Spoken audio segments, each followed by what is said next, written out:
Épître de Jacques, chapitre 5, verset 12.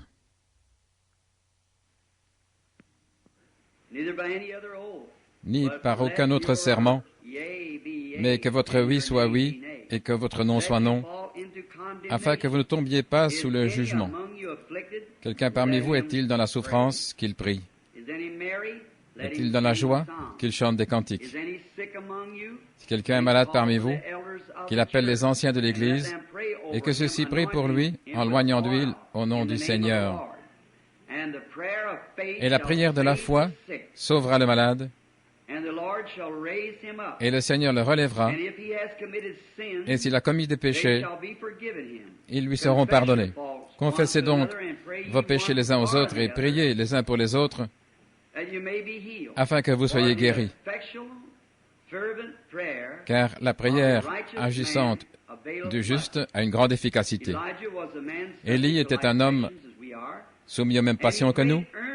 Il pria avec instance pour qu'il ne pleuve pas, et il ne tomba pas de pluie sur la terre pendant 3 ans et 6 mois.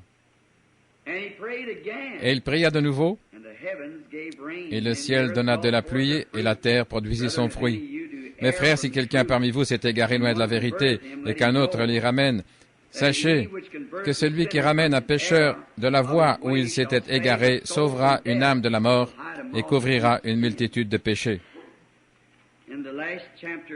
Dans le dernier chapitre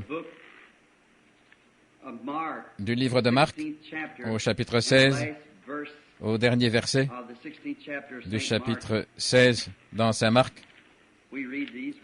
nous lisons ces paroles.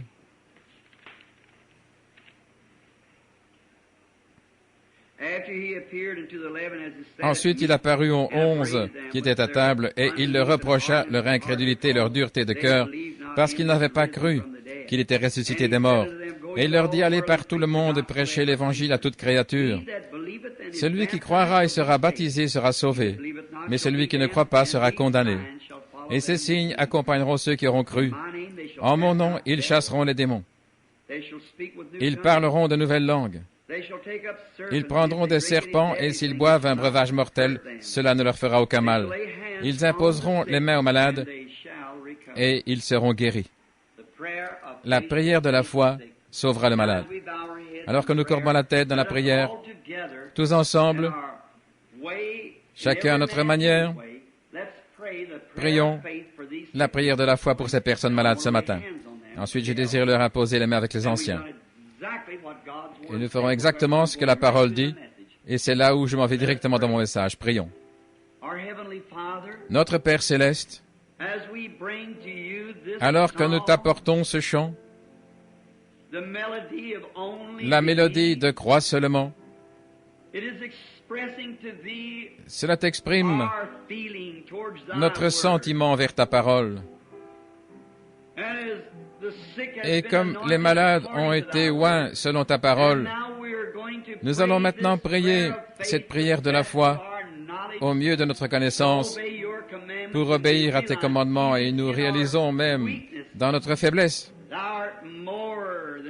que tu es plus que capable de vaincre notre faiblesse par ta puissance et ta bonté. Ensuite, nous ferons venir les anciens afin d'imposer les mains aux malades, accomplissant chaque commission qui a été donnée par notre Seigneur. Et nous prions, Seigneur, d'avoir trouvé grâce à tes yeux. Après toutes ces années, nous essayons encore d'obéir à tes commandements. Et maintenant, je prie avec ce petit groupe ce matin, ceux que tu as envoyés, car ils sont nécessiteux, ces gens qui sont ici pour la prière. Et nous offrons cette prière pour chacun d'eux. Tu connais leur cœur et tu connais leurs désirs. Je prie cette prière de la foi avec cette Église, afin que tu leur manifestes chaque désir qu'ils ont, que ça devienne une réalité, juste maintenant. Et quand ils quitteront cette Église, puissent-ils, comme Abraham, considérer ces symptômes comme s'ils n'existaient pas, et renier tout ce qui serait contraire à la bénédiction qu'ils ont demandée. Tu as promis dans ta parole que cela arriverait et nous le croyons. Maintenant, avec ces hommes que tu as choisis et appelés à être prédicateurs et anciens, nous allons leur imposer les mains, tout comme si nous les baptisions. Et ils ont été oints, la prière de la foi est offerte, et les mains sont posées sur eux. Nous prions que leur foi maintenant regarde à toi, ô Dieu Tout-Puissant, et qu'ils soient guéris. Dans le nom de Jésus, nous prions. Maintenant, je demande aux anciens de venir ici dans la ligne afin que nous leur imposons les mains. Et comme chacun place sa main, accordez-moi toute votre attention pendant quelques moments, s'il vous plaît. J'essaie de ne pas prendre trop de temps alors que je pose ma montre ici pour être sûr. Frère Biller, je pense que vous êtes à l'enregistreur à l'autre bout et Léo et Jean ne sont pas là. J'aimerais, si vous voulez, que vous enregistriez ce témoignage que je vais donner dans quelques minutes à frère Bosé. Je désire lire ce matin dans le livre de Saint Marc, le 12e chapitre. Nous voulons prendre une portion et la lire parce que c'est la sainte parole inaltérée de Dieu. Et nous croyons que Dieu est dans sa parole. Vous le croyez? Et nous prions que Dieu y ajoute ses bénédictions alors que nous la lisons. Et je suis sûr qu'il le fera. Et ensuite, je désire prendre une autre portion de sa parole dans Actes, le 1er chapitre. Nous lirons à partir de là.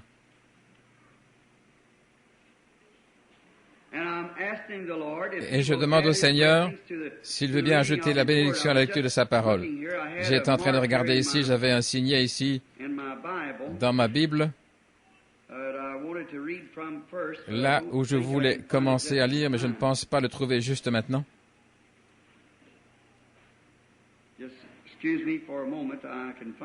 Excusez-moi un moment jusqu'à ce que je le trouve, si possible. Jésus leur dit, « Ayez foi en Dieu. En vérité, je vous le dis, si vous dites à cette montagne, « Ôte-toi de là », et si vous ne doutez pas dans votre cœur, mais si vous croyez que ces choses que vous avez dites arrivent, vous aurez ce que vous avez dit. » Maintenant, dans les Actes, au 1er chapitre et au 8e verset, « Mais vous recevrez de la puissance après que le Saint-Esprit soit venu sur vous, et vous me serez témoins à Jérusalem, dans la Judée, dans la Samarie, et jusqu'aux extrémités de la terre. » J'aimerais attirer votre attention dans la parole du Seigneur ce matin, juste un instant, et je désire que vous y consacriez votre plus grande attention. Écoutez attentivement. La valeur de cette parole. Après 25 années de ministère pour le Seigneur, à son travail et dans sa parole, et ceci étant ma 12e année d'évangélisation internationale, j'ai, par la grâce de Dieu, rencontré des dizaines de milliers de personnes et j'ai vu notre Seigneur gagner à lui quelques 2 millions de personnes dans nos propres campagnes.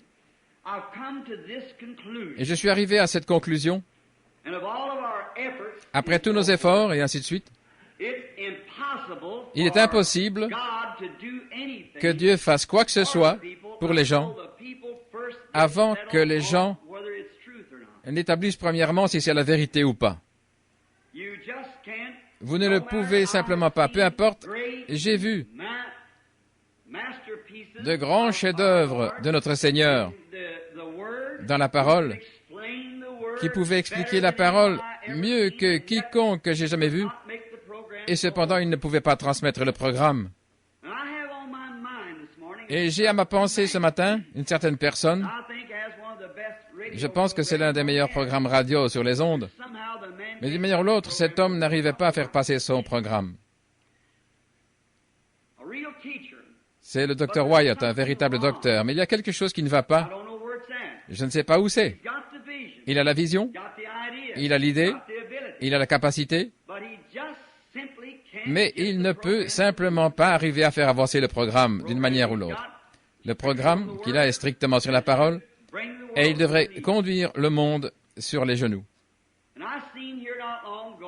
Et j'ai vu ici à Louisville, il n'y a pas longtemps, quand j'ai vu le docteur Mardochée Ham et beaucoup de grands théologiens que je connais, qui sont de loin de meilleurs prédicateurs que ce jeune évangéliste au visage rougeâtre de 38 ou 40 ans et qui s'est avancé à la chair. Il est passé devant ces hommes et ils se sont assis derrière, il s'est tenu là ce soir-là. Il n'était pas un dixième ou un centième de prédicateur comme ces hommes qui étaient assis derrière lui, mais il avait le programme de Dieu et il l'a transmis. Billy Graham.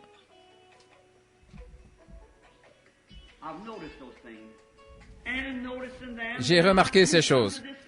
Et en remarquant, je suis arrivé à cette conclusion. Peu importe ce que vous êtes, c'est Dieu qui doit fournir l'audience. Et peu importe combien je pourrais me tenir ici ce matin et ramener les morts à la vie, et ramener les estropiés dans leurs conditions normales, mais si Dieu n'est pas dans le programme, cela n'irait nulle part. Dieu doit être dans le programme. Et tout homme est connu, son caractère est connu par ses œuvres. Peu importe qui il est, ses œuvres prouvent son caractère. Si vous prenez un homme, peu importe combien il essaie d'être bon, si ses œuvres sont mauvaises, toute sa bonté ne signifiera rien. Et la parole d'un homme est sa caractéristique. Si la parole d'un homme n'est pas bonne, vous n'aurez jamais confiance dans cet homme parce que sa parole n'est pas bonne. Ainsi donc, Dieu notre Père, son caractère et ses œuvres prouvent ce qu'il est. Maintenant, nous savons que ce monde est arrivé ici par un grand créateur. Cela n'aurait pas simplement pu arriver comme ça. Maintenant, pendant quelques moments, je désire être aussi simple que possible, mais je désire que vous le saisissiez en priant que le Saint-Esprit agisse directement dans la lumière qui lui appartient. Maintenant, si vous voulez simplement regarder et voir les arbres grandir, les branches et les feuilles, comment elles viennent et s'en vont, les fleurs, le printemps, l'automne, l'hiver, l'été, quelque chose doit se trouver derrière cela. Il ne pourrait pas y avoir d'arbre à moins qu'il y ait une intelligence pour faire un arbre. Quel que soit le genre de vie à l'intérieur, il doit y avoir derrière cela une intelligence pour en faire ce que c'est. Pensez-y maintenant directement, ne laissez pas cela passer au-dessus de vous, pensez-y profondément. Car si vous remarquez dans notre leçon des Écritures, Jésus a dit, si vous dites dans votre cœur, pas dans votre intellect, ça n'agira jamais là. Peu importe combien vous essayez et que cela marche, cela ne marchera pas. Car c'est intellectuel et cela a une fin. Mais lorsque quelque chose est éternel, et ça n'a pas de fin, et ça n'a pas de commencement, tout ce qui a une fin a un commencement. Tout ce qui a un commencement a une fin. Mais ce sont simplement ces choses qui n'ont pas de commencement. Et seul Dieu n'a ni commencement, ni fin.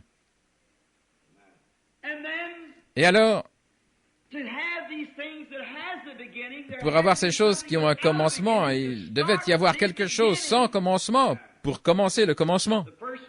Le premier arbre qui ait jamais été fait, comme celui que Jésus a maudit ici, il a dit qu'aucun fruit ne sorte de toi à partir de maintenant. Personne ne mangera de ton fruit.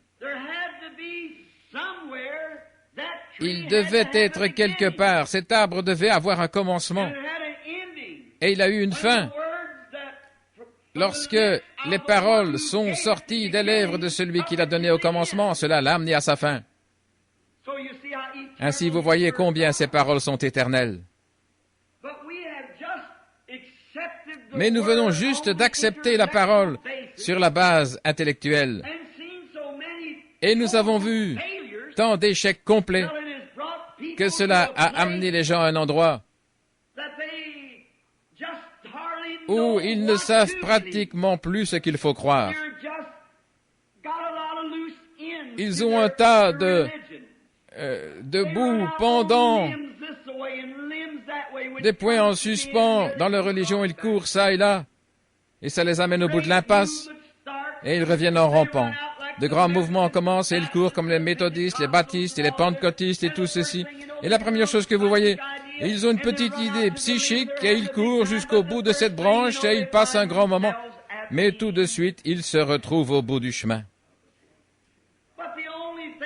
Mais les seules choses qui durent toujours sont les choses éternelles.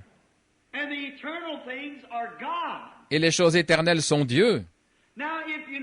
Maintenant, si vous remarquez, un homme est connu par son caractère. Il est connu par ses œuvres.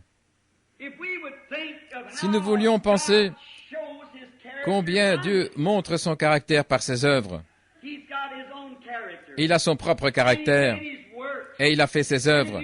Et si vous regardez ses œuvres, combien elles sont grandes. Maintenant, laissez-moi défier n'importe quel savant au monde de me construire un seul arbre. Laissez-moi défier tous les savants du monde de me faire un seul petit brin d'herbe. C'est totalement impossible. Eh bien, il semble alors, en pensant à ces choses, que l'on pourrait, en lisant la parole, placer une foi qui irait au-delà des conceptions intellectuelles dans le cœur. Jésus a dit, si vous dites dans votre cœur, maintenant, nous devenons tout agités dans nos esprits et nous sortons en disant, oh, je l'ai vu faire cela, oui, et de temps en temps, on fait des bons, ça serait mieux ainsi, et tout de suite, mais il semble que ça n'avance pas correctement. C'est parce que nous essayons de mélanger l'intellectuel avec le surnaturel. Ils n'ont absolument rien de commun entre eux. L'intellect dira quelque chose et le surnaturel dira autre chose. Et tout homme qui est conduit par l'Esprit de Dieu n'accepte pas la pensée de l'intellect, mais il est conduit depuis son cœur par l'Esprit de Dieu. Il est mal compris. Les gens disent, « Oh, comment cela se peut-il ?» Maintenant même, je reçois des lettres et des appels téléphoniques. Vous voulez dire, frère Branham, que vous n'allez pas aller outre-mer? Après toute cette grande... Oh, cela a l'air merveilleux. Mais quelque chose profondément à l'intérieur a dit, fais attention. C'est pourquoi nous ne regardons pas ce que nous voyons, nous regardons les choses que nous ne voyons pas, mais ce que Dieu dit dans le cœur. Et si nous pouvions accorder notre attention à ces choses, combien plus par la guérison divine, si Dieu a fait la promesse, et si elle s'ancre dans le cœur, eh bien, à quoi bon avons-nous encore besoin de l'intellect? Je ne regarde pas mon affliction, je ne regarde pas mes symptômes, je regarde ce que Dieu a dit à ce sujet, car après tout, c'est lui le patron suprême. Si le médecin a dit ceci et cela, maintenant, si vous essayez de bluffer, ça ne marchera pas. Si vous essayez de le raisonner dans votre pensée en disant, oui, la parole de Dieu a raison, je crois cela, je crois que ça va arriver, je pense cela. Maintenant, si c'est intellectuel, vous feriez tout aussi bien d'arrêter de penser ça. Jusqu'à ce que quelque chose descende à l'intérieur de vous, qui dit simplement que c'est ainsi et que c'est tout ce qu'il y a. Il n'y a pas assez de démons dans les tourments pour vous en secouer. C'est quelque chose à l'intérieur qui s'appelle le cœur. C'est là où la véritable foi trouve son lieu de repos. Les intellectuels essaieront de raisonner à ce sujet. Maintenant, soyons raisonnables. Mais la foi n'a pas de raisonnement. Elle n'a qu'une seule chose, et c'est la parole de Dieu a raison. Oh, c'est là où l'âme pose ses pieds et se repose éternellement, là, car Dieu l'a dit. Ce n'est pas du bluff, mais c'est le savoir. Et la terre, étant l'œuvre de Dieu, parle absolument et témoigne de son être. Il doit y avoir un Dieu, sinon il n'y aurait pas de terre. Il doit y avoir un Créateur, sinon il n'y aurait pas de création. Et si cette parole, par laquelle il a créé la terre, donne la promesse, elle doit créer exactement ce qui a créé cette terre par la parole au commencement. Quand Dieu a dit qu'il y ait, et cela a pu prendre 10 milliards d'années, je ne sais pas combien de temps cela a pris, mais le temps que ça a pris ne signifie rien, parce que Dieu est éternel. Et il a dit qu'il y ait, et cela a commencé à se développer, car Dieu a pris sa propre parole et l'a crue. Et si sa parole de sa création, son œuvre ici, prouve qu'il est un créateur, alors pourquoi ne pouvons-nous pas prendre sa parole pour ce qu'elle dit et la croire? Parce que c'est la parole du même créateur. Maintenant, ses œuvres rendent témoignage. Maintenant, avant que Dieu, l'infaillible, puisse prononcer quoi que ce soit, ça doit être parfait. Parce que cela, si cela vient de Dieu, ça vient d'un canal parfait.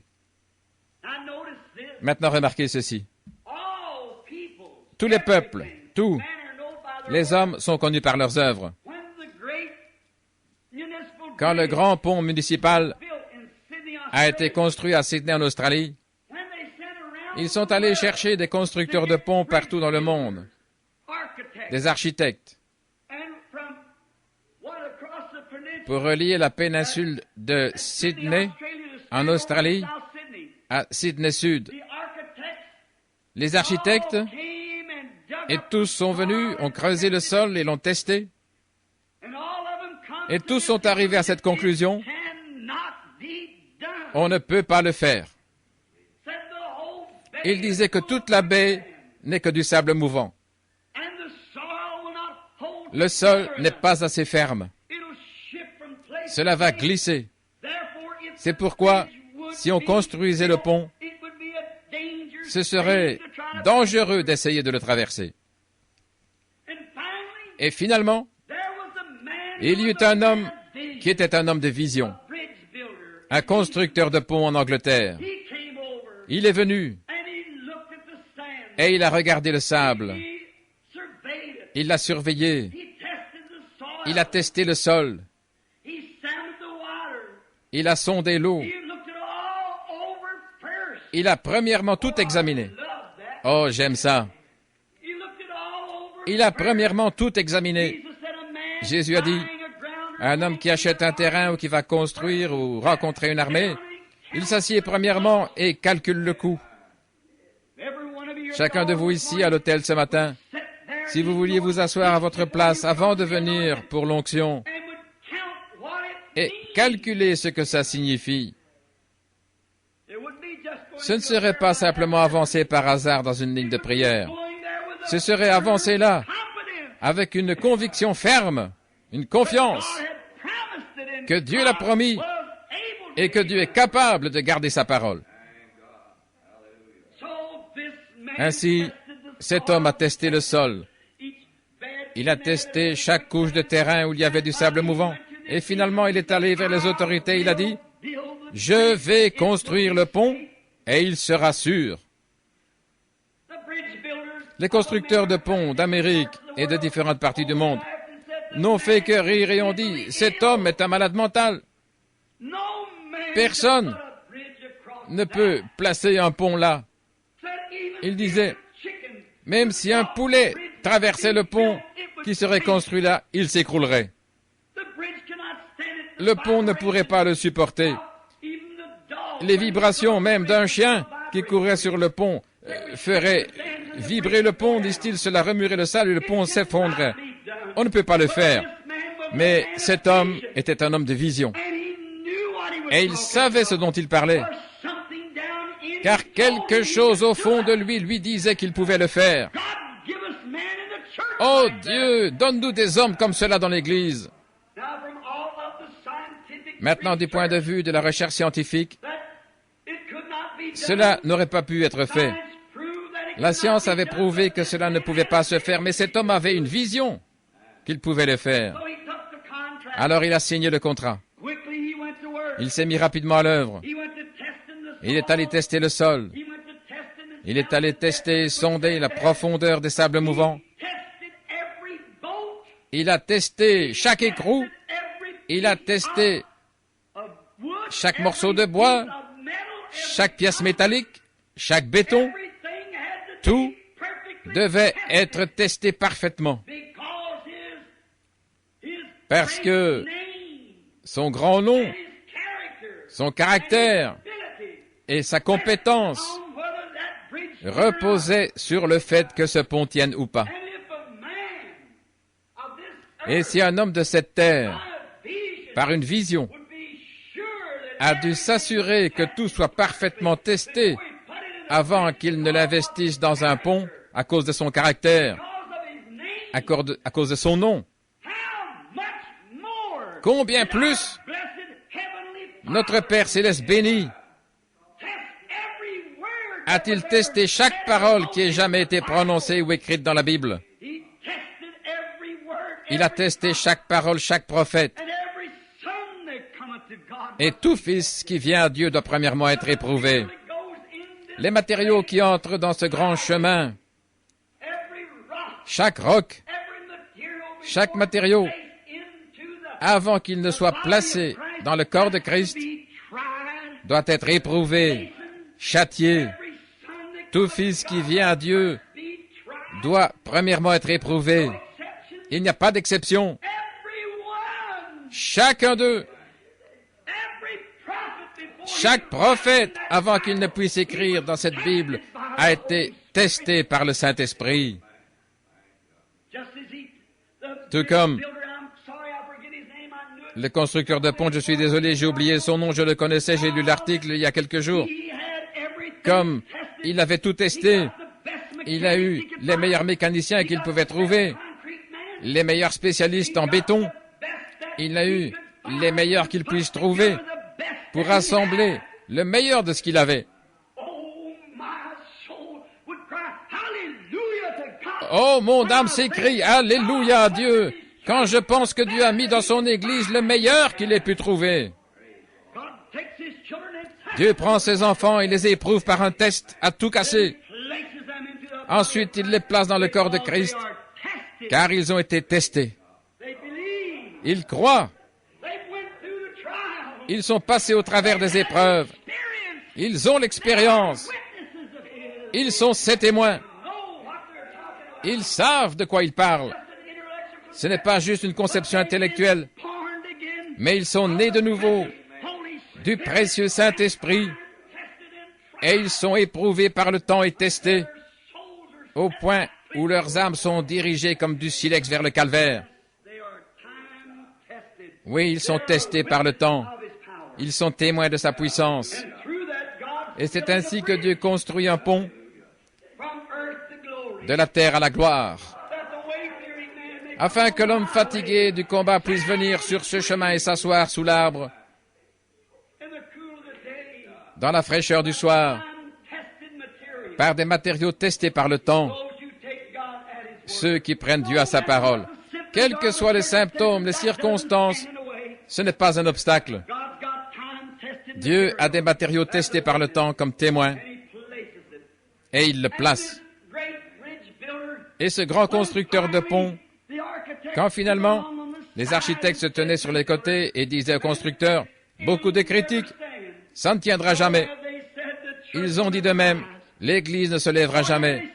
Ils ont dit de même, le jour des miracles est passé. Et ils ont dit de même, On ne peut plus se réjouir dans une religion à l'ancienne mode. Mais, oh, quand cet homme a assemblé tous les matériaux, il a creusé, il a amené des excavatrices, il a ôté toutes ces couches de sable mouvant.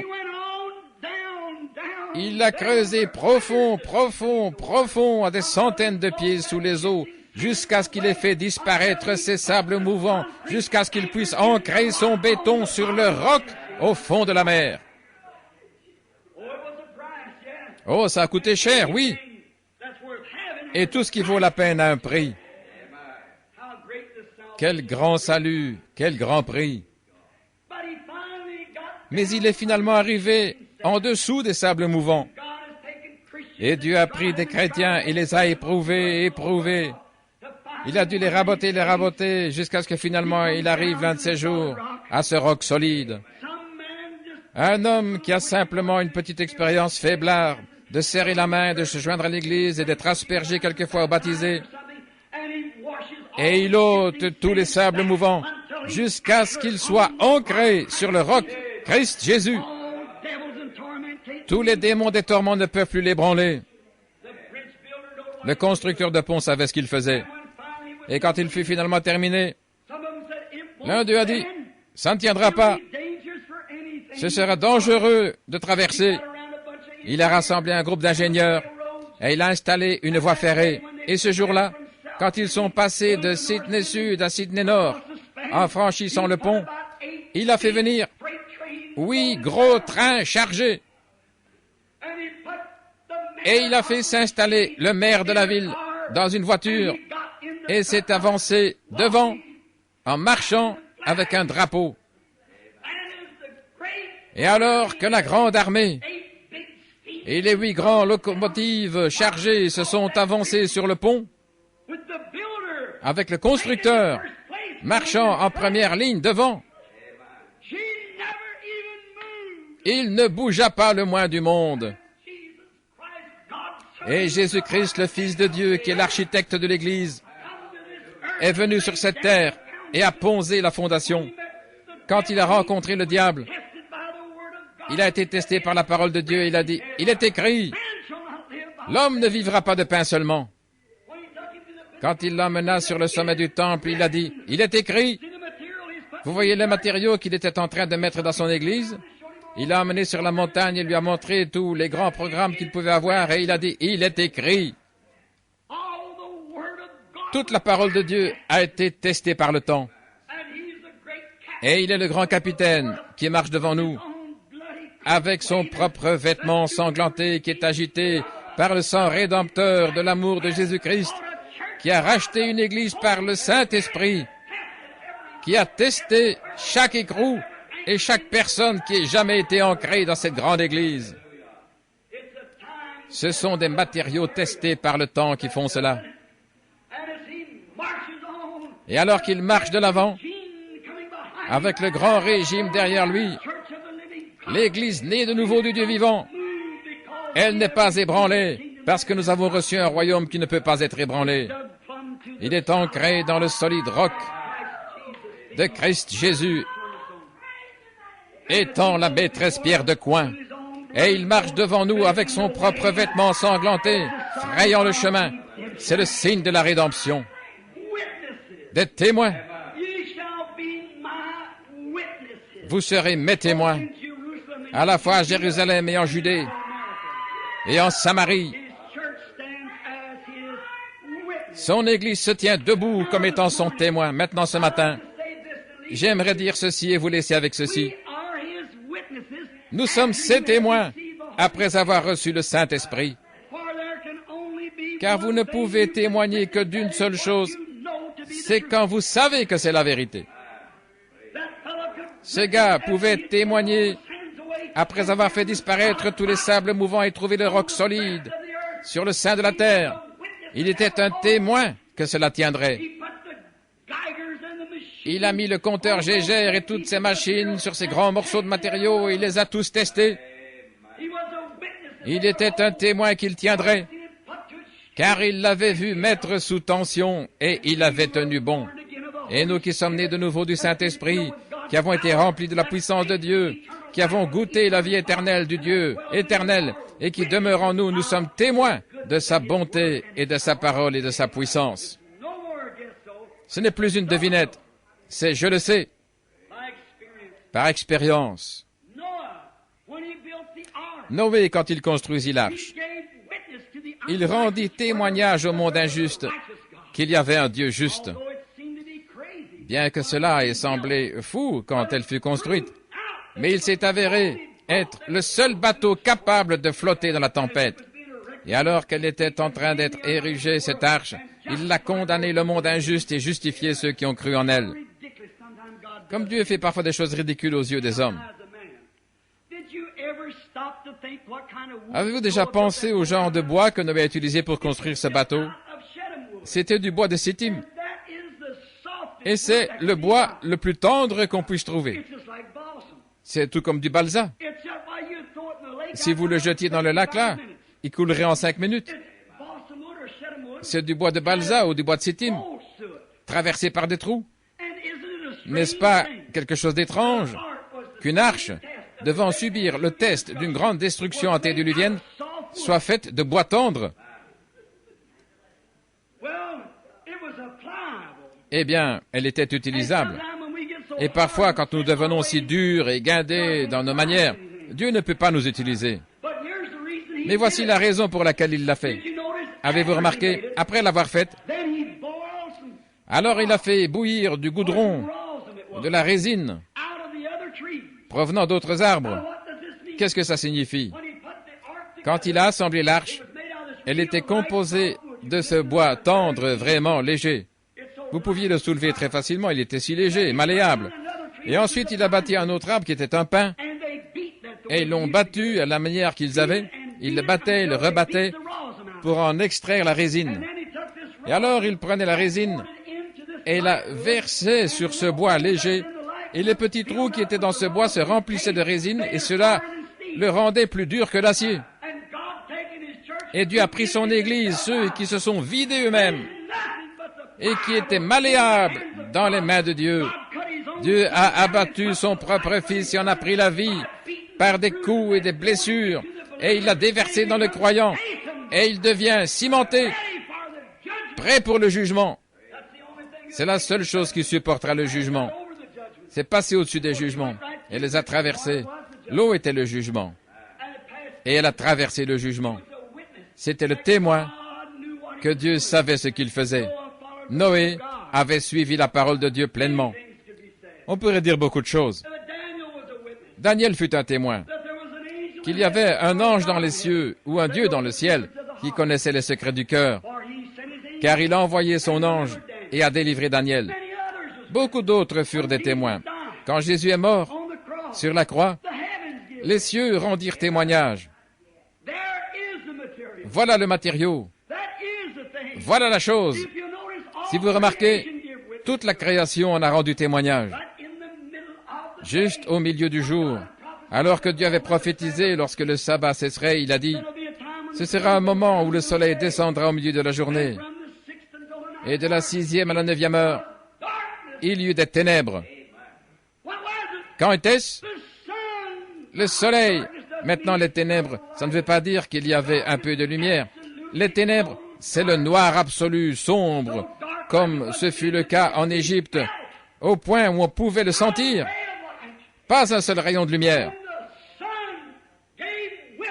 Et le soleil rendit témoignage. Le voilà. C'est le matériau avec lequel Dieu va construire l'Église.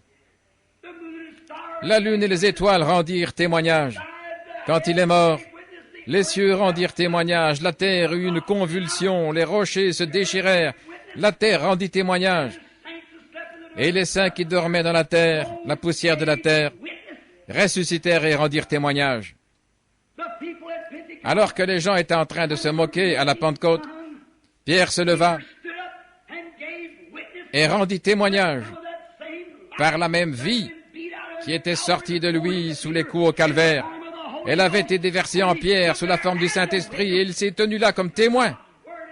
La parole de Dieu, et il a rendu témoignage avec un texte des Écritures en disant, « Vous, hommes de Judée, vous qui habitez à Jérusalem, Que ceci soit connu de vous et écoutez mes paroles, car ceux-ci ne sont pas ivres comme vous le supposez. Mais ceci est ce qui avait été annoncé par le prophète Joël. Il arrivera dans les derniers jours que je répandrai mon esprit sur toute chair. Il était un témoin. Maintenant, nous arrivons dans ces derniers et mauvais jours où il va avoir des témoins. Il doit avoir des témoins. Dieu vit. La parole de Dieu est éternelle. Revenons maintenant à la lecture des Écritures. Jésus, descendant de la montagne, avait faim. Et il regarda un arbre sur lequel il n'y avait pas de fruits. Il n'a peut-être pas élevé la voix. Il ne s'est pas levé en disant, « Maintenant, messieurs, mettez-vous sur le côté, je vais vous montrer ma puissance. » Il a dit, « J'ai le pouvoir de faire telle ou telle chose à cet arbre. » Il n'a jamais dit ça. Il s'est simplement avancé, il n'a rien trouvé dessus. Aussi, il a dit, « Que personne ne mange de toi. » Et puis il est parti. Pierre l'entendit. Et le jour suivant, quand il est passé par là, l'arbre était encore là, mais il était mort. Et il a fait une remarque, montrant la vitesse avec laquelle l'arbre avait séché de ses racines. Jésus a dit, ce n'était pas la faute de l'arbre, ce n'était pas encore le temps des figues, mais il a fait cela pour se magnifier, pour se prouver lui-même. Il était le Messie, et c'est un des témoignages qu'il était le Messie. C'était le sceau de sa messianité. Le dernier sceau fut sa résurrection, son ascension. Ce fut le dernier sceau de sa messianité. Ce qu'il a fait était une preuve qu'il l'était. Maintenant, il n'est pas allé partout en disant « Mourrez, vous, tous les arbres ». Il a simplement fait cela afin que les disciples qui allaient écrire ces Écritures sachent qu'il était le Messie. Alors, quand Pierre a posé la question, voici comment l'arbre a séché rapidement, alors il leur dit, si vous disiez à cette montagne, déplace-toi et jette-toi dans la mer, et si vous ne doutez pas, mais si vous croyez que ce que vous dites arrive, vous obtiendrez ce que vous avez dit. Maintenant, écoutez. C'est une partie des matériaux dans cette grande économie de Dieu. Ce grand bateau dans lequel nous sommes. Le vieux bateau de Sion dans le corps de Christ. Maintenant, au témoignage. J'ai observé ceci depuis quelque temps. Et maintenant, écoutez attentivement pour un petit enseignement. Il y a des moments dans la vie, quand j'ai vu les souffrances et que j'ai vu ceux qui étaient affligés et tourmentés par les puissances démoniaques, mon cœur saigne simplement pour eux. Et il y en a qui m'ont appelé au téléphone. Et dans les réunions, cette clameur, ce mouvement, cette attraction, ils tirent. Et c'est si difficile de dire non à ces gens-là. Franchement, je ne peux pas le faire. Quelqu'un le dit pour moi. Je ne peux pas aller vers eux. Combien mon cœur saigne pour eux. Jour après jour, j'en subis la torture. Et parfois, je me demande. Et ensuite, je me console en retournant aux Écritures et quand je le vois traverser cet endroit de Bethesda et voir tous ces infirmes affligés, il est allé voir un homme et il l'a guéri. Il était couché sur un grabat, il s'en est allé, il a laissé les autres. Mais malgré tout, dans mon cœur, cela n'enlève pas cette brûlure. Oh, je souhaiterais que quelque chose se passe.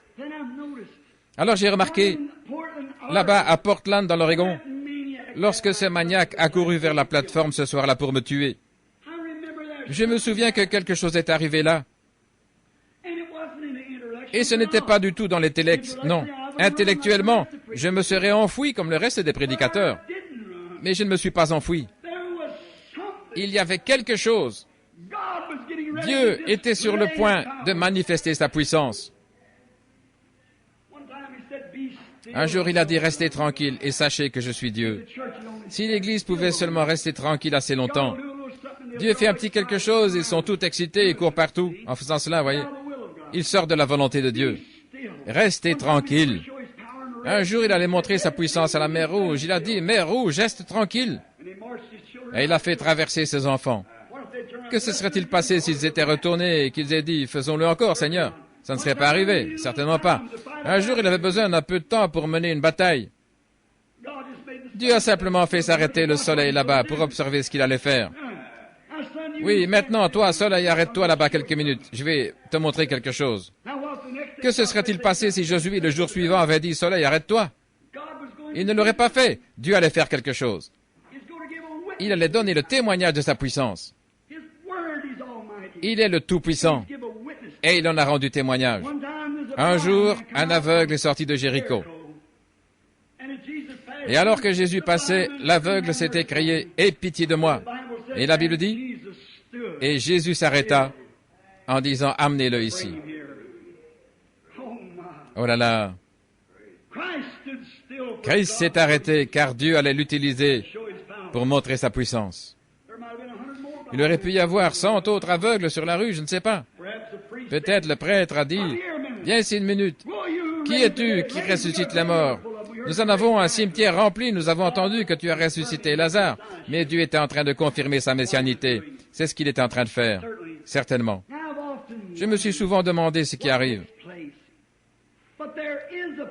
Mais il y a un endroit où les hommes peuvent vivre si près dans la présence de Dieu.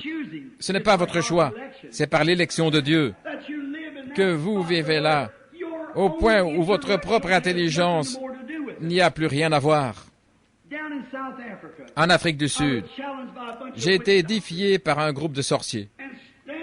Et je me tenais là, un parmi cette douzaine ou davantage, et ils essayaient de me jeter un sort, mais Dieu les a arrêtés et leur a montré la gloire de Dieu pour restaurer la vue et l'aveuglement, ces choses pour les gens affligés.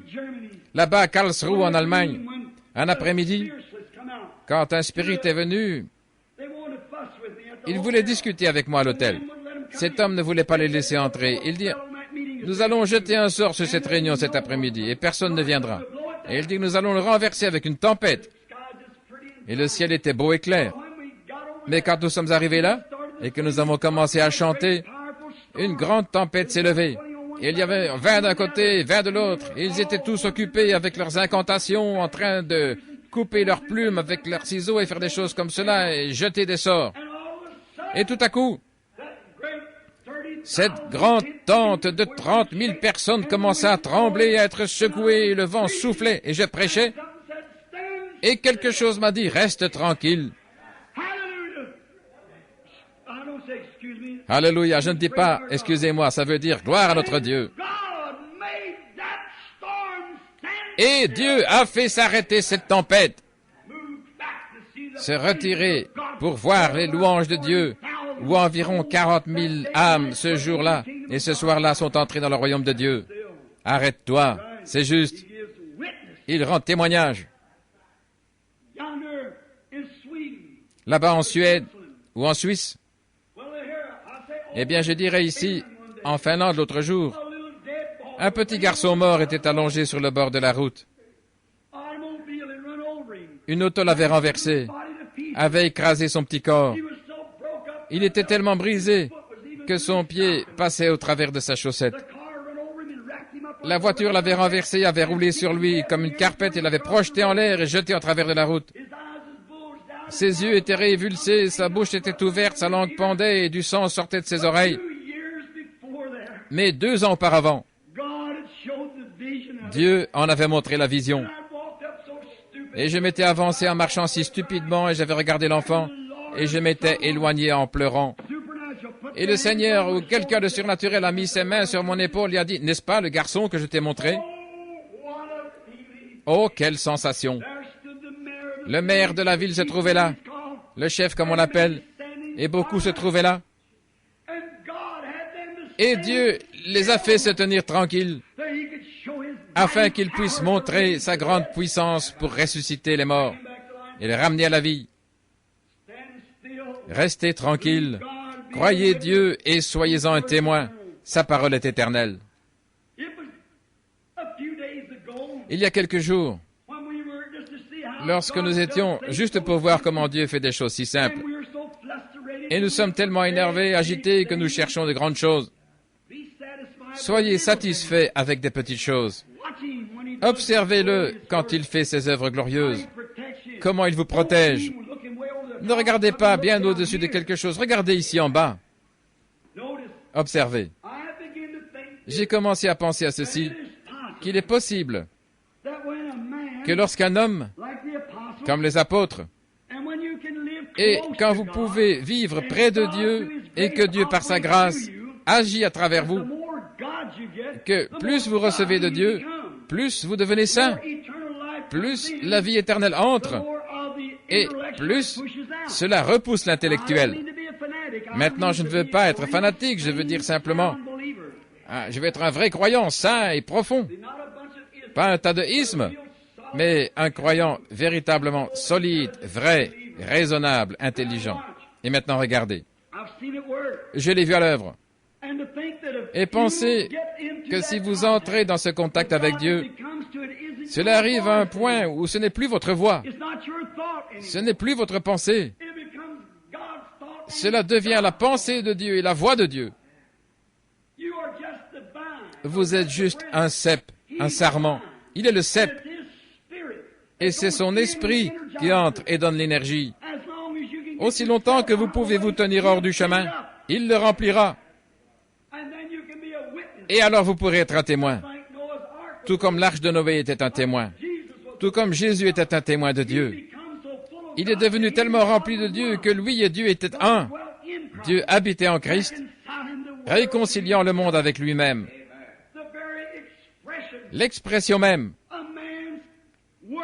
l'œuvre d'un homme, déclare son caractère. Christ était l'œuvre de Dieu. Et Christ a déclaré le caractère de Dieu. Son sentiment pour les malades, son désir de sauver les âmes. Au point, il a même donné sa propre vie. L'œuvre de Dieu, le caractère de Dieu fut déclaré en Christ. Et si vous pouvez simplement vous vider de vos pensées intellectuelles et donner à Dieu le droit chemin, il pourra déclarer son caractère au travers de l'œuvre de votre soumission. Videz-vous. Faites sortir le monde. Faites sortir vos doutes du chemin. Si vous êtes venu à l'autel pour la prière, dites, je vais me lever pour voir si je vais être guéri, alors Dieu ne pourra jamais déclarer ses heures. Vous devez faire sortir vos propres pensées hors du chemin et laisser Dieu vous remplir. Maintenant, la manière dont j'ai remarqué ces choses, comme ce taureau ici qui allait me tuer cette fois-là, comme ces frelons près de la clôture, comme beaucoup d'autres choses qui sont arrivées, cet ours dans les bois, c'est une étude de la nature. C'est quelque chose qui est arrivé. Je dis ceci maintenant, excusez-moi, comme étant une expérience personnelle. Mais je désire vous en parler parce que c'est un temps moderne. Quelqu'un a dit, oh bien, ces choses arrivaient au temps des prophètes, au séjour-là. Eh bien, Dieu montrait des exemples. Mais savez-vous que Dieu est en train de construire une église aujourd'hui? Vous dites, eh bien, il avait des prophètes, il devait parler la parole de Dieu. Mais il a une église de Dieu aujourd'hui. Remarquez, quelque chose prend place. Je souhaiterais que ce soit comme ça tout le temps. Je demande à Dieu que ce soit comme ça tout le temps. Mais ce n'est pas le cas. Cela vient seulement selon sa volonté. Maintenant, il y a quelques jours, il y a 2 ou 3 semaines, je priais pour des gens qui avaient la leucémie. Je priais avec des gens attendant la vision, des gens malades et souffrants. Pour beaucoup, j'ai attendu des années. Par exemple, la petite Edith Wright, infirme. Je me rappelle quand son papa était étendu en train de mourir et Dieu a montré une vision pour son papa. Et il a laissé Edith là. Une petite femme, je pense qu'elle est encore ici. Madame Geiger de Fort Wayne. Une petite maman à l'apparence pitoyable, une jeune femme. Elle a donné naissance à un bébé. Le bébé était si gros, il était si petit. Et cela a provoqué un cancer et Dieu l'a guéri du cancer. Et maintenant, elle a presque une dépression à cause de la nervosité. Elle est à la ménopause. Et la pauvre petite chose est un véritable mari loyal. Et le petit gars est allé partout en priant, en cherchant et en pleurant. Et je prie pour de telles choses. Et vous savez ce qui est arrivé? Frère Woods, là-bas, son papa est venu, un témoin de Jéhovah. Frère Woods était un témoin de Jéhovah. Dieu a témoigné et s'est déclaré à lui en guérissant son garçon, David, infirme. Alors son frère est venu.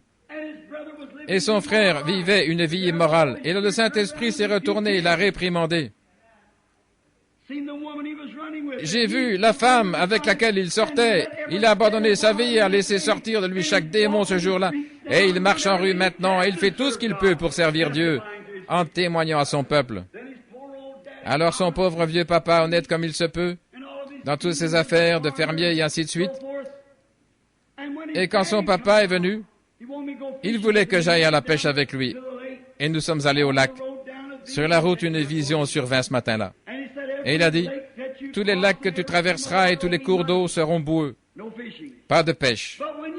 Mais quand tu arriveras à la Wolf Creek, là, au Dale Hollow, il fera beau et bleu. Et tu n'as jamais attrapé de poisson-chat dans ces eaux-là. Mais tu vas en attraper tout un paquet. Et il dit, il faut en attraper un ou deux petits. Et ensuite, tu vas attraper un gros poisson avec un poisson à écailles. Ce sera un gros poisson d'une certaine espèce. Je me suis retourné, je leur ai dit, j'ai observé les yeux du vieil homme alors qu'il regardait ces garçons. Quand nous sommes allés là et que nous sommes entrés dans l'eau, tous les lacs étaient boueux. Mais quand nous sommes arrivés là, c'était aussi bleu à vous faire mal aux yeux. Nous avons pêché, nous n'avons pu attraper de perches ou quoi que ce soit. Et tout à coup, j'ai commencé à attraper des poissons-chats. Et j'en ai attrapé tout un paquet. Quelques-uns pesaient 2 kilos. Et parfois, il y en avait 2 sur la ligne, avec une canne et une ligne.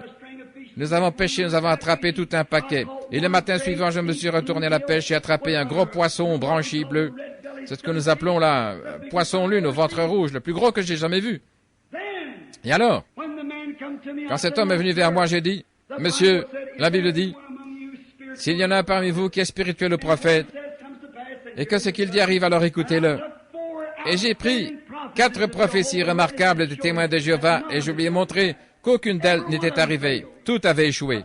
Et j'ai dit maintenant, qu'en est-il de ces poissons? Et Dieu a montré cette vision pour changer cet homme en lui faisant faire demi-tour pour ce seul homme, alors qu'il y en avait des milliers étendus en train de souffrir. C'est la souveraineté du Dieu Tout-Puissant pour vous faire savoir qu'il déclare ses actions par ses œuvres et son caractère est déclaré de la même manière. Regardez la piscine de Bethesda. Vous dites, cela ne ressemble pas à Dieu. Regardez les infirmes, les paralytiques, aveugles, handicapés qui attendent. Et voici que Jésus arrive, les vêtements remplis de vertu. Il s'est avancé vers un homme, il est allé vers un homme qui pouvait marcher, faire ce qu'il voulait. Mais il avait un genre de maladie chronique qui l'a guéri, a laissé les autres là, voyez-vous, son caractère. Il voulait montrer sa puissance. Il voulait faire quelque chose. Oui, le monde s'arrête pour l'observer. Maintenant, regardez.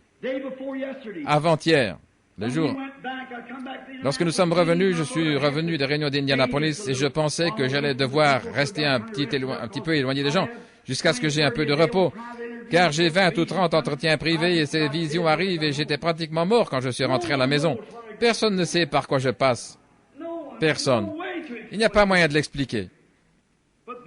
Mais alors, frère Woods et son frère et moi, nous sommes retournés là pour aller pêcher un jour et une nuit. Et cet après-midi, là, frère Woods a commencé à parler d'une vieille femme qui appartenait à l'Église de Dieu. Anderson là-bas, quand ils étaient dans leur plein essor, comme c'est merveilleux.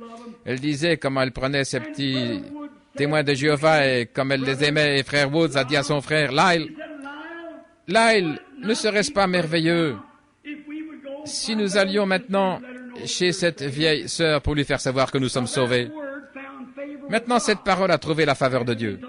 Après avoir parlé de Dieu pendant longtemps, cette parole a trouvé la faveur de Dieu. Ces 2 garçons, témoins de Jéhovah, étant tous 2 désommagés, ils désiraient aller retrouver une vieille femme pour lui dire qu'ils étaient sauvés. 2 frères.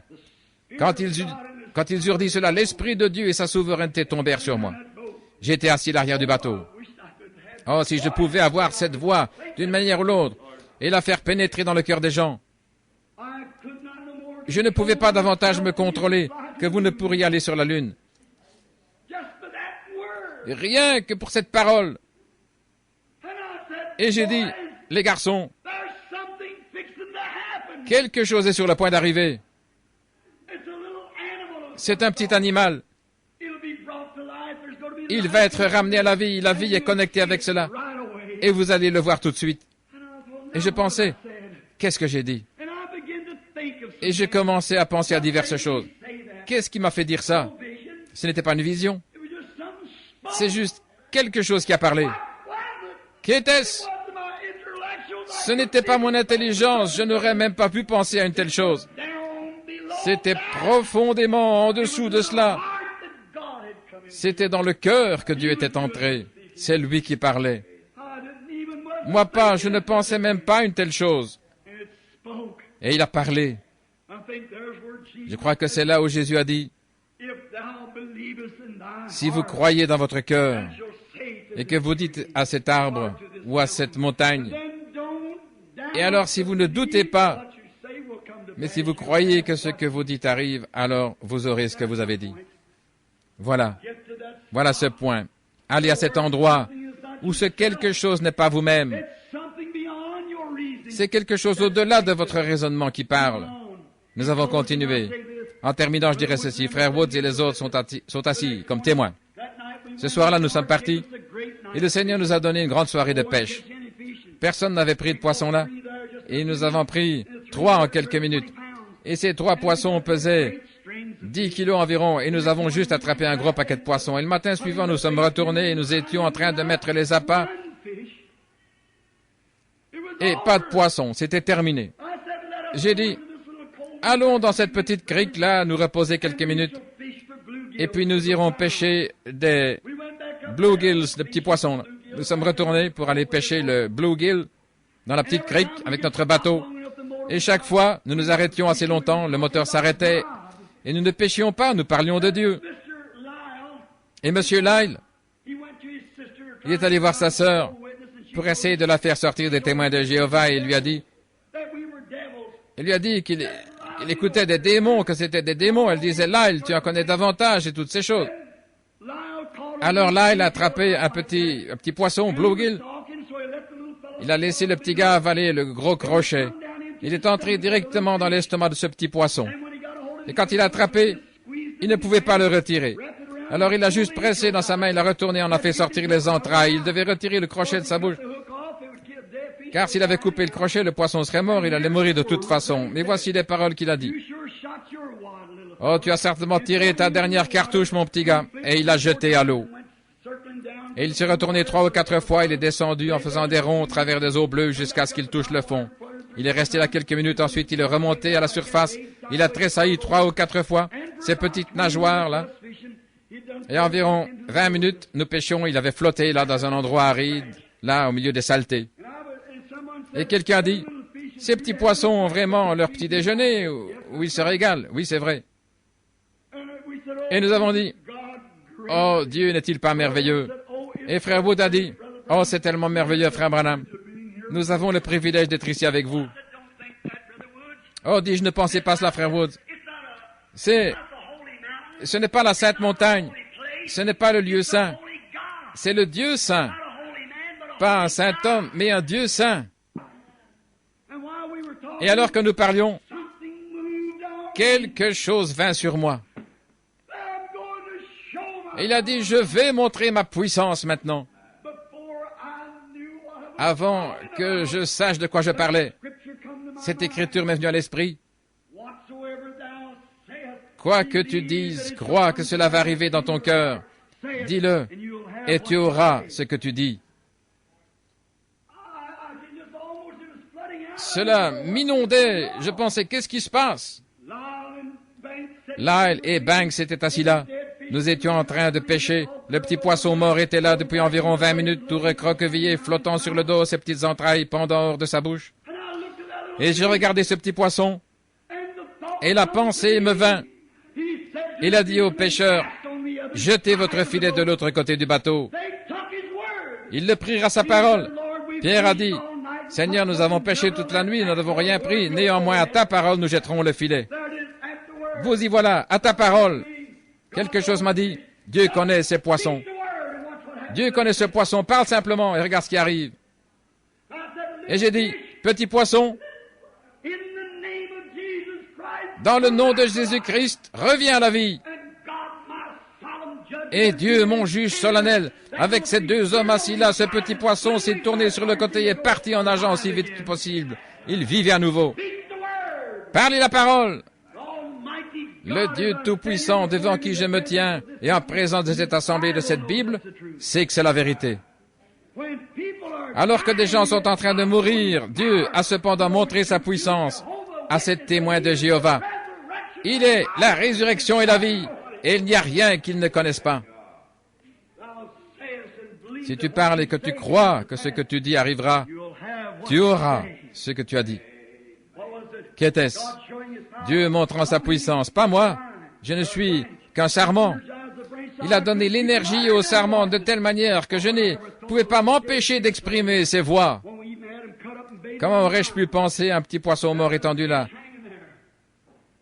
Alors qu'on en découpe pour mettre en appât, ce petit poisson était suspendu la mort. Monsieur Woods et les autres qui sont assis, en train de me regarder en sont témoins. Alors l'Esprit de Dieu est descendu dans la vallée, au point où on aurait pu penser que l'enlèvement allait se produire. Monsieur Woods s'est même éclairé. Oh, qu'il est bon d'être ici. Il a dit, frère Branham, nous sommes si heureux d'être ici. La seule expression qu'il pouvait donner est que j'étais leur frère. Et je me suis rapidement retourné, car ils avaient vu que Dieu m'avait utilisé pour parler la vie à un poisson. Et maintenant, ça semble fou. Mais c'est le même Dieu qui a parlé la vie à cet opossum morte là dans l'allée. Il est l'alpha et l'oméga, le commencement et la fin. Il est la vie, la résurrection. Il est la puissance, l'éternel. Le même hier, aujourd'hui, éternellement. Cela m'a fait savoir ceci, qu'un jour, lorsque la vie aura quitté ce corps mortel et que je serai étendu là-bas immobile, s'il s'intéresse à un poisson, certainement qu'il s'intéresse à moi et à vous qui essayons de le servir. Un jour glorieux, il viendra. Non pas le sarment, mais le cep lui-même parlera de son quartier général dans la gloire, et ceux qui sont endormis en Christ ressusciteront et iront dans la vie éternelle. Quel sentiment! Personne ne pourrait l'exprimer. Quand vous voyez un poisson mort là sur l'eau, avec les entrailles sortant de la bouche, par la main d'un homme fort qui avait écrasé le poisson comme ceci, il l'avait pris et arraché, et vous pouviez entendre que ça se déchirait quand il a déchiré les entrailles du poisson. Il avait jeté le petit gars dans l'eau, il a tressailli 4 ou 5 fois, il s'est débattu, et c'en était fini. Et puis je l'ai vu revenir dans sa condition tout aussi vivant qu'auparavant et nager dans l'eau aussi vite que possible, il s'en est allé rejoindre ses compères poissons. Il est Dieu! Il savait que ce poisson était là. Le même que celui qui connaissait celui qui avait la pièce en bouche, le même que celui qui savait que s'il jetait, si ces gens, ils disent dans Saint Marc au 5e chapitre, il est dit que Jésus a emprunté la barque de Pierre, là, est allé à la pêche. Il a dit, lancez vos filets. S'il n'y avait pas de poisson là, le fait de prendre Dieu à sa parole en mettra, c'est tout.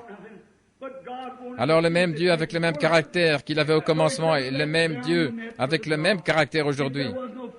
Il est le premier et le dernier. Voilà tout ce qu'il y a. Le même Dieu avec le même caractère qu'il avait au commencement et le même Dieu avec le même caractère aujourd'hui. Il est le premier et le dernier. Il est le même hier, aujourd'hui et pour toujours. Il est toujours Dieu.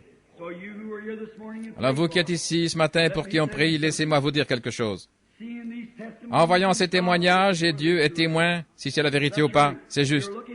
Vous cherchez à voir de grandes choses. Vous essayez de voir un grand quelque chose ici alors que c'est juste à côté de vous. C'est juste.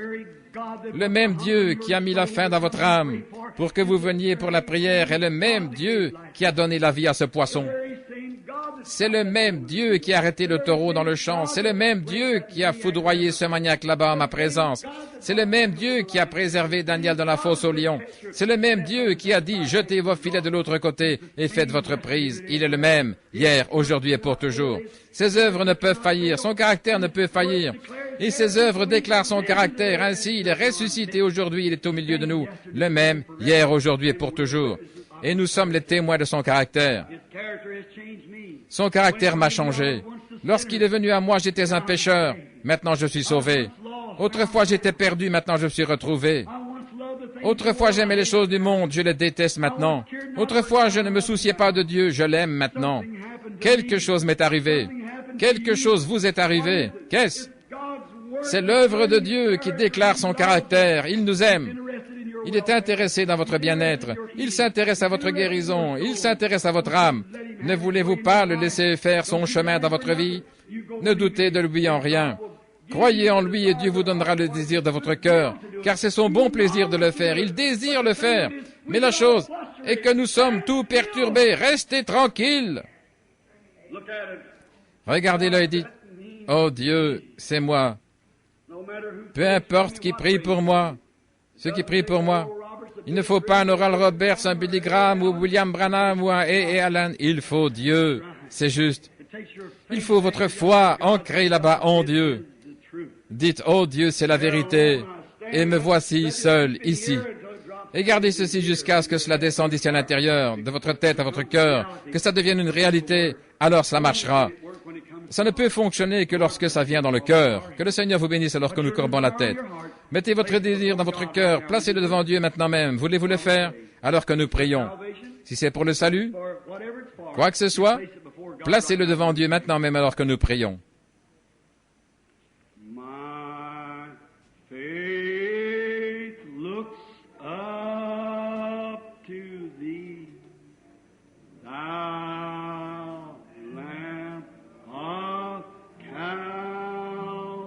Ma foi regarde à toi, agneau du calvaire, Sauveur divin.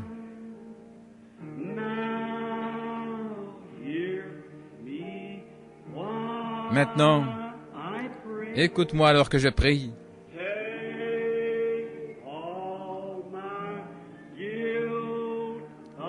Enlève toute ma culpabilité.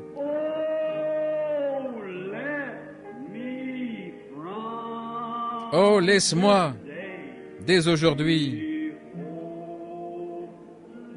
être entièrement à toi.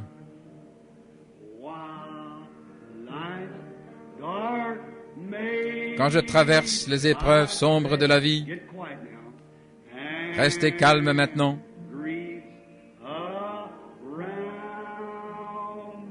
Entouré par l'ennemi, toi, sois mon guide.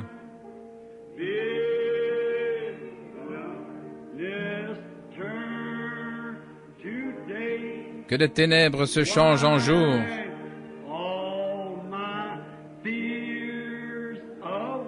Enlève toutes mes craintes.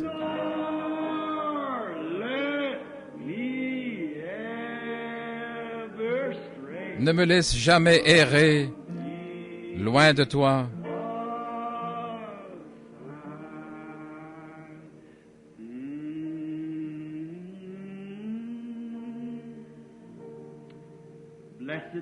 Seigneur béni, nous pourrions dire, comme ceux qui se tenaient sur la montagne ce jour-là, il est bon que nous soyons ici. Et nous construirions 3 tabernacles. Nous y mettrions des pasteurs. Mais la voix a rapidement dit, « Écoutez-le, il est mon fils. »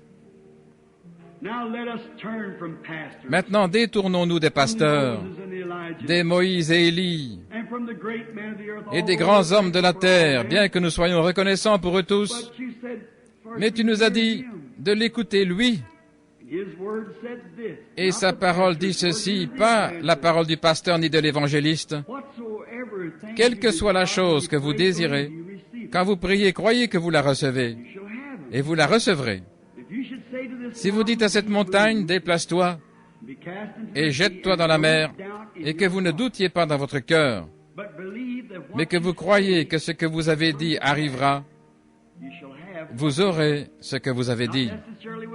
Ce ne sera pas nécessairement au moment même, comme ce ne fut pas au moment même avec Abraham et Sarah. Mais tu as dit, si vous croyez que ce que vous dites arrivera, vous recevrez ce que vous avez demandé. Maintenant, Père, voici notre prière. Prends-nous juste maintenant. Prends nos cœurs dans ta main et étreins-les fort avec amour, en chassant d'eux toute crainte et incrédulité, les rendant creux et vides, et ensuite remplis-les immédiatement de ton esprit, tout comme le goudron et la poix sont entrés dans l'arche pour empêcher toute crainte et les doutes de jamais revenir dans nos cœurs. Et fais de nous tes ouvriers, afin que tu puisses déclarer ton caractère au monde, au travers de nous, comme des épîtres lues de tous les hommes. Que chaque personne qui a été ointe, c'est ce que tu as dit de faire, puisse-t-il être guéri aujourd'hui. Pour chaque personne, du simple mal de dents aux aveugles, affligés, quoi que ce soit, que cette foi s'ancre maintenant dans ce cœur qui était craintif et qui avait des doutes. Et ô Dieu, je me rappelle toujours, moi-même, nous étions trois, comme Pierre, Jacques et Jean, se sont tenus sur le mont de la Transfiguration et ont vu ce que tu as fait là. Nous n'oublierons jamais cette petite crique là-bas, Fanny Creek, aussi longtemps que nous pourrons nous souvenir. Cela ne signifie peut-être pas grand-chose pour le monde, mais quand nous voyons l'omnipotence de Dieu, l'omniprésence du Dieu vivant descendre et avoir assez de sympathie avec l'humanité que pour montrer sa puissance en ramenant à la vie ce petit poisson qui était mort sur l'eau. Ça passe au-dessus de la tête d'un sceptique ou d'un incrédule. Mais combien cela résonne dans le cœur d'un chrétien. Nous savons que tu es Dieu. Tu es le même Dieu ici, dans cette pièce ce matin. Combien plus te soucies-tu des gens dans cette pièce, des hommes et des femmes, que tu ne le fais d'un petit poisson? Que signifiait ce petit poisson pour toi? Rien, tu déclarais simplement ton œuvre. Et je prie, ô Dieu, que tu déclares tes œuvres dans chaque homme et chaque femme, garçon et fille ici aujourd'hui. S'il y en a ici, Seigneur, qui ne te connaissent pas comme leur sauveur, et qui n'ont pas encore expérimenté, et qui voudraient vider leur cœur aujourd'hui de toutes les choses et les saletés du monde, afin que tu puisses remplir leur cœur d'amour, tout comme Noé l'a fait avec l'arche et la poix. Je prie que tu sois avec eux dans ces quelques minutes qui restent dans le programme. Accorde-le, Père, au nom de Jésus. Et alors que nous avons la tête inclinée,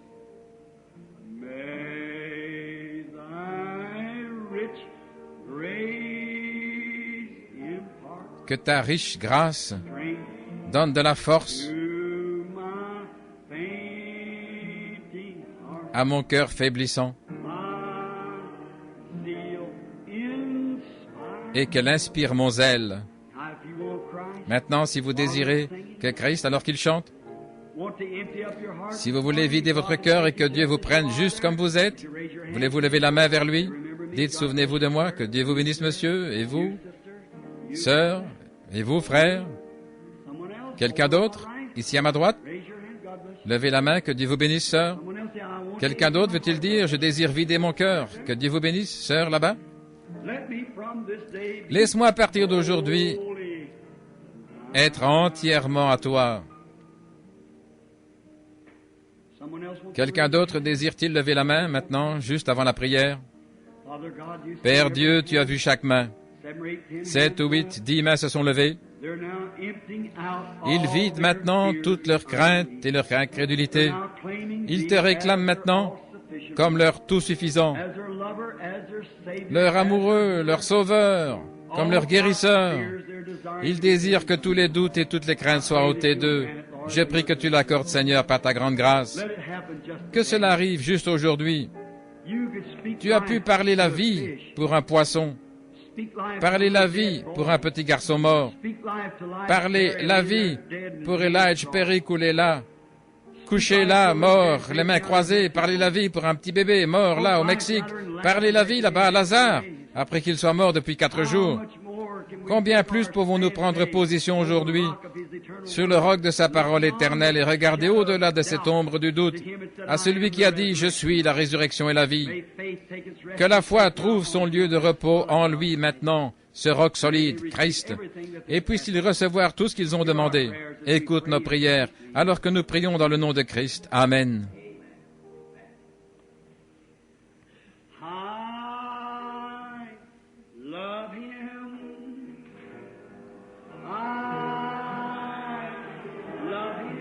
Je l'aime, je l'aime.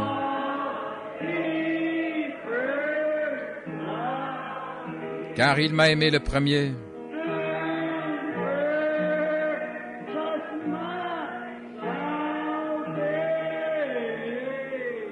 et a acquis mon salut sur le bois du calvaire. Maintenant, lorsque nous chantons à nouveau, donnez la main à quelqu'un près de vous. Restez simplement tranquille maintenant. La réunion n'est pas encore terminée. Je l'aime.